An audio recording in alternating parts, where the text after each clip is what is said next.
प्रशांत किशोर खाएं या ना खाएं, नया मुख्यमंत्री दही चूड़ा खाएंगे।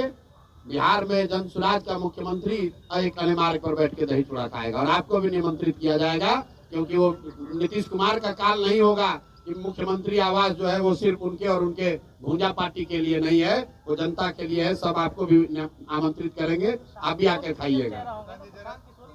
अब ये किसने बताया? अभी तो आप लोग कहे कि हम लोग को वोटें नहीं मिल रहा है, अभी आप मुख्यमंत्री का चेहरा पर आ गए।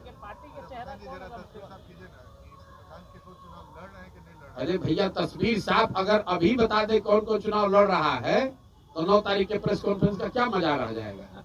तो 9 तारीख को देखिएगा कि कौन कौन लोग लड़ रहे हैं। प्रशांत किशोर के अलावा कई ऐसे लोग लड़ेंगे जो आप देख के सुन के कहिएगा अरे ये भी लड़ रहे हैं। 9 तारीख को आप आइए। बहुत बहुत धन्यवाद भैया। नवंबर में 9 दिसंबर तक अगला हमने बहुत दिन पहले बोला है। इस बार जब मकर संक्रांति के दिन बोला था कि ये लास्ट दही चूड़ा आप खा रहे हैं, एक अनेमार्ग पर आगे खाने को नहीं मिलेगा। मेट्रो स्टेशन अच्छी तरीके से लिख लीजिए इस बात को। अगला दही चूड़ा नीतीश कुमार एक अनेमार्ग पर नहीं खाएंगे।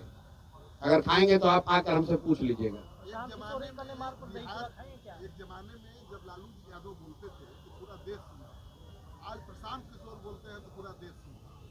नहीं तो वोट भी मिलता था उनको, आपको भी पूरा देश सुन रहा है, आपको भी उसी हिसाब से वोट मिलेगा। देखिए लालू जी क्या बोलते थे, क्या सुनता था, कौन सुनता था, ये मैं नहीं जानता। मैं ये जान रहा हूँ कि जो जनसुराज कह रहा है, जो प्रशांत किशोर कह रहे हैं, वो लोग इसलिए सुन रहे हैं कि लोगों की जिंदगी से जुड़ी हुई बात हम लोग कह रहे हैं। हम लोग जाति धर्म की बात नहीं कर रहे हैं। आप लोग यहाँ पत्रकार हैं, आपने कोई बिहार का चुनाव देखा जहां पर कितनी सरकारी घोषणा हुई हो? चुनाव के पहले सरकार ने तिजोरी खोल दिया, हर आदमी को एक तरह से सरकारी तरीके से घूस देने का कोशिश किया है। प्रशांत किशोर 1 साल से कह रहे हैं भैया चुनाव आएगा, नेता और सरकार पैसा देगी, 500, 1000, 2000, 5000 रुपए जो पैसा दे पैसा ले लो, लेकिन इससे संतुष्ट नहीं होना। अपने बच्चों के लिए रोजगार पढ़ाई मिले उसका जुगाड़ कर लेना मेरे भाई। 10,000 रुपया दिया है, 1 महीना में खत्म हो जाएगा, लेकिन बच्चे को रोजगार मिलेगा, जीवन सुधर जाएगा। तो नीतीश कुमार की जो सरकार है ये जनता से 5 बरस लूटा है और उसी लूट के पैसे से 2000, 4000 रुपया दे के फिर वोट खरीदने की कोशिश कर रहे हैं। कहीं कोई माहौल नहीं है। लाखों करोड़ रुपया सरकार ने बांट दिया, फिर इतना होने के बाद तो हर जगह नीतीश होना चाहिए था। कोई कहीं चर्चा नहीं है। सिर्फ और सिर्फ एक ही बात अभी लेकर बैठे हुए हैं कि जातीय समीकरण है, लालू जी के डर से हमको वोट पड़ जाएगा। इसके अलावा कहने के लिए कुछ नहीं है उनके पास। प्रचार भी नहीं करने को तैयार है। 2 चरण में चुनाव हो रहा है। यही भाजपा वाले 2015 में 5 चरण का चुनाव कराए थे, 1.5 महीना चुनाव चला था। अब इतना भी विश्वास नहीं है कि मोदी जी के आने से वोट बदलेगा, तो कहता है चलो भाई जल्दी करा के निपटाओ। टेंशन 3 साल 3.5 साल जो विद्यार्थी पढ़ता है उसको ही परीक्षा से पहले टेंशन होता है। जो विद्यार्थी पढ़ता नहीं है उसको कोई टेंशन नहीं। उसको मालूम है कि पढ़े ना पढ़े हमको फेल ही होना है। जो पढ़ता है वो आदमी टेंशन में रहता है कि भैया हम पढ़े हैं और हमारा परीक्षा अच्छा हो। मेरी समझ से आज बिहार के लोगों के राजनीतिक बंधुआ मजदूरी के खत्म होने का ऐलान हुआ है। ये चुनाव की तिथियों की घोषणा नहीं है, बिहार के बच्चों के भविष्य के सुधार की शुरुआत होने की तिथि की घोषणा है। क्योंकि इस बार बिहार जाति धर्म नाली गली मोदी नीतीश लालू प्रशांत किशोर के लिए नहीं, अपने अपने बच्चों के लिए वोट करेगा, अपने बच्चों के पढ़ाई और रोजगार के लिए वोट करेगा, बिहार में बदलाव के लिए वोट पड़ेगा और उस शुरुआत के लिए वोट पड़ेगा जिस सपने को लेकर हम लोग यहाँ आए हैं कि आने वाले 10 साल में इस देश के 10 अग्रणी राज्यों में बिहार को शामिल कराएं। एक ऐसा भी दिन आए जब यूपी पंजाब हरियाणा गुजरात महाराष्ट्र से लोग बिहार में नौकरी मजदूरी करने आए, वैसी व्यवस्था बनाने के लिए वोट पड़ेगा। कोई कितना भी प्रयास कर ले ये परिवर्तित होने वाला नहीं है। पहले जो बिहार में 4 चरण 5 चरण में जो चुनाव 2015 में हुआ था, पिछले बार चुनाव 3 चरणों में हुआ था, तो ये कहीं ना कहीं लोगों का मानना है ये कई चरण के जो चुनाव होते थे कि उस समय मोदी जी का जलवा होता था। और भाजपा के लोग कई चरणों में चुनाव इसलिए कराते थे ताकि ज्यादा से ज्यादा मोदी जी आए और प्रचार करें। ये ऐसी सोच रही है उनकी। मैं भी उस दल के साथ काम मैंने किया है और हम लोग जानते हैं, इसीलिए ऐसे 8-8, 9-9 चरण में चुनाव कराए जाते थे कि ज्यादा से ज्यादा मोदी जी की सभाएं हो सके। अब कहीं ना कहीं भाजपा ने भी मान लिया है कि भैया मोदी जी कितना भी सभा कर ले, उससे परिणाम बदलने वाला नहीं है। इससे अच्छा है भैया 2 ही चरण में कराकर खत्म करो। बिहार की जनता ने बदलाव का मन बना लिया है। ना नीतीश जी प्रचार कर सकते हैं, ना मोदी जी के आने से कुछ होने वाला है। बिहार में जिसको प्रचार करना था, लोगों ने 2 साल 3 साल कर लिया, सुन लिया। अब अंतिम 1 महीने का प्रचार प्रसार का समय है। लोग एक बार उम्मीदवारों को देखेंगे और सही लोगों का चुनाव करेंगे। जनसुराज ही एकमात्र ऐसा दल है जो कह रहा है कैमरे पर कि मेरे भाई एक बार संकल्प लो, अपने बच्चों के लिए वोट दो, सही लोगों को जिता कर लाओ। अगर जनसुराज से भी गलत आदमी खड़ा हो जाए उसको भी हराओ। हर हालत में इस बार बिहार के लोगों को संकल्प लेना है कि अच्छा आदमी ही जीतना चाहिए। जनसुराज जीते या न जीते, भाजपा जीते या न जीते, मोदी, प्रशांत किशोर, नीतीश, लालू जीते या न जीते, बिहार जीतना चाहिए, बिहार के बच्चे जीतने चाहिए। इसलिए कोई गलत आदमी को वोट मत दो। अगर वोट दोगे तो याद रखना अगले 5 साल इसी भ्रष्ट व्यवस्था के साथ जीना पड़ेगा। बच्चों को बेरोजगार होना पड़ेगा, युवाओं को बाहर मजदूरी करनी पड़ेगी। मेरे भाई जो बोओगे वो काटोगे। तो ये मौका है बुआई का। बढ़िया लोगों को जिताइए, जो अच्छा लगता है उसको जिताइए, तभी आपका और आपके बच्चों का जीवन सुधरेगा। बिहार में आम आदमी पार्टी ने अपने उम्मीदवारों की पहली सूची जारी कर दी है। आपसे पहले बाजी मार ली आम आदमी पार्टी। अब ये कोई पार्टी है? बहुत लोग, बसपा वालों ने भी जारी कर दिया है, नीम वालों ने भी जारी कर दिया है। भाई यहाँ 3 सीधा त्रिकोणीय मुकाबला है। लोग महागठबंधन के उम्मीदवारों के बारे में पूछ रहे हैं, लोग एनडीए के उम्मीदवारों के बारे में पूछ रहे हैं, और उससे बढ़कर लोग जनसुराज के उम्मीदवार का इंतजार कर रहे हैं। बाकी जितने लोग हैं उसका कोई मतलब नहीं है। 100 में 90-95 वोट इन्हीं 3 गठबंधनों में बंटना है, इन्हीं 3 पार्टियों के बीच में बंटना है। तो लोगों को चुनाव करना है, लोगों ने तय कर लिया बदलाव करना है।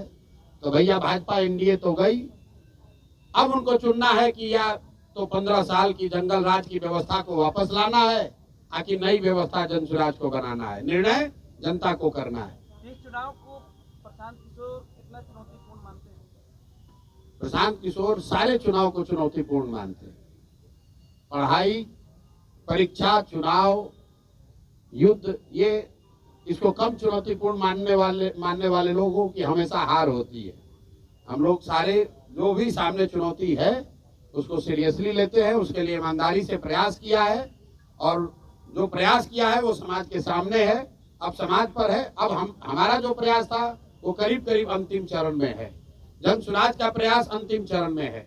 अब प्रयास के ऊपर विचार करके वोट देने का काम बिहार की जनता को करना है। जीत हार प्रशांत किशोर की नहीं होनी है, जीत हार जनसुराज की नहीं होनी है। जीत हार बिहार के लोगों की सोच की होनी है कि आप अगर अच्छे लोगों के साथ खड़े हैं कि आप गलत भ्रष्टाचारियों, लुटेरों के साथ रहना चाहते हैं, बिहार की जनता को तय करना है।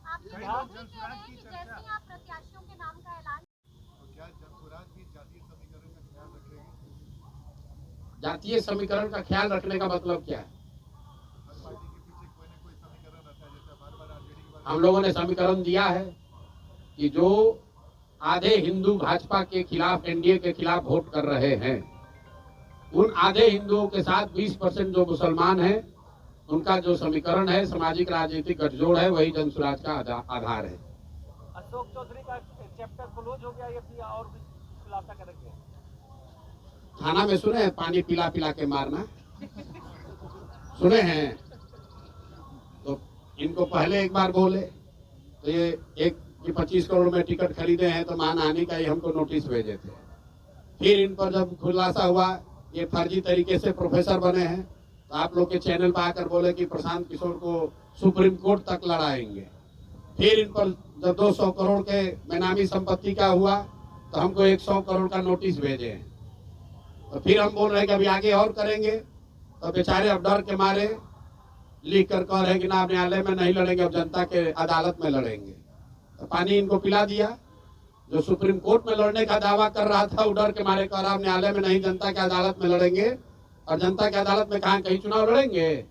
तो पहले आप लोग अब पूछ लीजिए कि अगर अशोक चौधरी कहीं से चुनाव लड़ रहे हैं तो बता दीजिए, और नहीं लड़ेंगे तो सरेंडर कर दिए। आपका तय हो गया कहाँ से लड़ेंगे? हाँ बिल्कुल, अभी घोषित कर देंगे। अभी जब 9 तारीख को 9 तारीख, अरे तो हमारा अलग से नहीं ना घोषित होगा। 9 तारीख को लिस्ट जारी होगी तो उसमें आप देखिएगा कि कौन कहाँ से लड़ रहा है। सर, आपके हिसाब से ऐसा माना जाए कि आज प्रशांत किशोर का भी नाम हो सकता है, बिल्कुल हो सकता है। मुख्यमंत्री ने आज पटना मेट्रो का उद्घाटन किया, आज उनका भाई ऐसा है, विरोधी पिछले 3 साल से कुछ ना कुछ कहे ही जा रहे हैं। अरे देखिए कितना दिन पैदल चलेंगे, पैदल चलेंगे तो इनके साथ कोई नहीं आएगा। लोग आने लगा तो कहा अच्छा अभी आ रहा है, दल नहीं बनेगा। दल बन गया तो कहा अब बिखरने वाला है। जब दल में भीड़ आ गया तो कह रहा है भीड़ आ रहा है लेकिन वोट नहीं करेगा। जब भीड़ आ गई तो उसके बाद फिर कहने लगा कि अरे भैया इनको प्रत्याशी नहीं मिलेगा। जब उनकी आशा अपेक्षा से ज्यादा प्रत्याशियों की भीड़ लग गई तो कहता है इतना ज्यादा प्रत्याशी है कि अब विस्फोट हो जाएगा। एक भी आदमी कहीं छोड़कर नहीं जाएगा, आप चिंता मत कीजिए। कई लोग जनसुराज की जब भी चर्चा कर रहे हैं तो इस तौर पे कर रहे हैं कि जनसुराज जो है वो नुकसान पहुंचाएगा किसी, खासतौर से पहले महागठबंधन की चर्चा हो रही थी, अब ज्यादा चर्चा इस बात की हो रही है कि एनडीए को नुकसान पहुंचाएगा। तो वाकई किसको नुकसान पहुंचाएगा? दोनों को नुकसान पहुंचाएगा। कितना गणित आप समझ लीजिए, पिछली बार दोनों गठबंधन को मिलाकर 72% वोट पड़ा है। तो जितने आप लोग पत्रकार अनुभवी लोग हैं जो ये कह रहे हैं कि जगह नहीं है, तीसरे का विकल्प का जगह कहाँ है, तो आप समझिए कि पहले तो भाई दोनों गठबंधन को मिलाकर 72% वोट पड़ा है, मतलब 28% लोगों ने तो पहले से ही इनको नकारा हुआ है। तो उस 28% का एक बड़ा वर्ग जो है वो जनसुराज को वोट करेगा। और दूसरा मेरा जो सबसे बड़ा आलोचक है, आपकी गणना को ही मान ले कि भैया दोनों का वोट थोड़ा थोड़ा काटेगा। मान लीजिए आपका जो भी गणना, हमारे पास तो थर्मामीटर है नहीं कि बता दें किसका कटेगा कितना, लेकिन इतना तो सब मान रहे हैं कि दोनों का कुछ ना कुछ नुकसान होगा, किसी का ज्यादा थोड़ा किसी का कम। अगर दोनों दल का 10-10% भी नुकसान हुआ तो उसमें जोड़ दो भैया 28% और 10-10% दोनों का काट दीजिए, कहानी खत्म। आपको लग रहा है कि भैया ये अरे ये कैसे होगा, हमको दिख रहा है कि इससे आसान तो कुछ है ही नहीं। आप लोग कह रहे हैं भैया इनका MY समीकरण है, और आप यही कह रहे हैं कि ना भैया 10 में एगो दूगो तो MY समीकरण वाले लोग भी आपको वोट दे रहे हैं। 2-3 मुसलमान यादव भी तो जनसुराज को वोट दे रहा है। तो भैया अगर 2-3 मुसलमान और यादव वोट दे रहा है तो 10% वोट उनका गया। आप कह रहे हैं एनडीए का ज्यादा कट रहा है तो 10% से ज्यादा उनका जोड़ दीजिए। 28% और 10% जो कटा महागठबंधन का और एनडीए का जितना कट रहा है वो जोड़ लीजिए, आपको पता चलेगा कि जनसुराज को कितना वोट आएगा। हमने आपको कहा कि हमको गाली देने के नजरिए से बहुत लोगों ने कहा ये वोट कटवा पार्टी है। हम कहते हैं हम, ये हमारा मेडल है, हम वोट कटवा पार्टी हैं, दोनों का इतना काटेंगे कि दोनों कट के साफ। प्रशांत जी, आप चिराग पासवान की तारीफ करते हैं, चिराग पासवान आपकी तारीफ करते हैं, तो क्या कहीं आने वाले दिनों में दोनों के बीच में खिचड़ी तो कोई नहीं पक रही है? भाई हम लोग, मैं चावल दाल खाने वाला व्यक्ति हूँ, खिचड़ी खाने वाले लोग नहीं है। न खिचड़ी खाते हैं न खिचड़ी बनाते हैं। चिराग पासवान की एक बात के लिए हमने तारीफ हर समय की है, आज भी करता हूँ, कि चिराग जी विशुद्ध तौर पर बिहार में जाति और धर्म की राजनीति नहीं करते।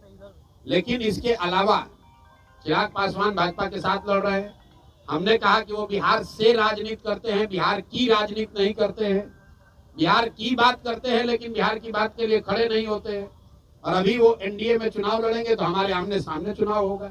उनको 20 सीट मिलेगा कि 25 हम ये जानते नहीं है, लेकिन जितना भी मिलेगा उसमें तो सीधे उनसे और हम लोगों के प्रत्याशियों से मुकाबला होगा। तो समझौते की सवाल कहाँ है? को चिट्ठा खोलने वाले हैं प्रशांत किशोर, लोग उम्मीद से देख रहे हैं। यार लोग चुनाव देख रहे हैं कि चिट्ठा खोलना देख रहे हैं? अब देखिए प्रशांत किशोर की जनसुराज की ताकत, चुनाव से ज्यादा इस बात की लोगों को चिंता है कि प्रशांत किशोर किसका चिट्ठा खोलने वाले हैं। जो सबसे बड़े चोर है उनका चिट्ठा फिर खोला जाएगा। आप लोग भी कुछ खबर है तो दे दीजिए, आपका भी शामिल कर लेंगे उसी में। माननीय सांसद पप्पू यादव बताए कि प्रशांत किशोर सबसे बड़े जातिवादी नेता है। सब व्यक्ति के जवाब देना जरूरी नहीं। कई बार कह चुके हैं कि जनसुराज के बीच में? अभी भी कह रहे हैं। अभी आपने कहा कि एनडीए चली गई, अभी भाजपा अरे भाई चली गई मतलब हारना निश्चित है, इसलिए कि उनका डिनोमिनेटर वोट का बड़ा है। महागठबंधन जो है उसका टोटल वोट का टारगेट ही 30-35% है। जिस MY समीकरण की आप बात करते हैं वो दोनों जोड़ दीजिएगा तो मैक्सिमम 35% वोट होता है। बाकी 65% मोर और लेस एनडीए के साथ पिछले 20 साल में रहा है, तो निश्चित तौर पर मुकाबला एनडीए से है।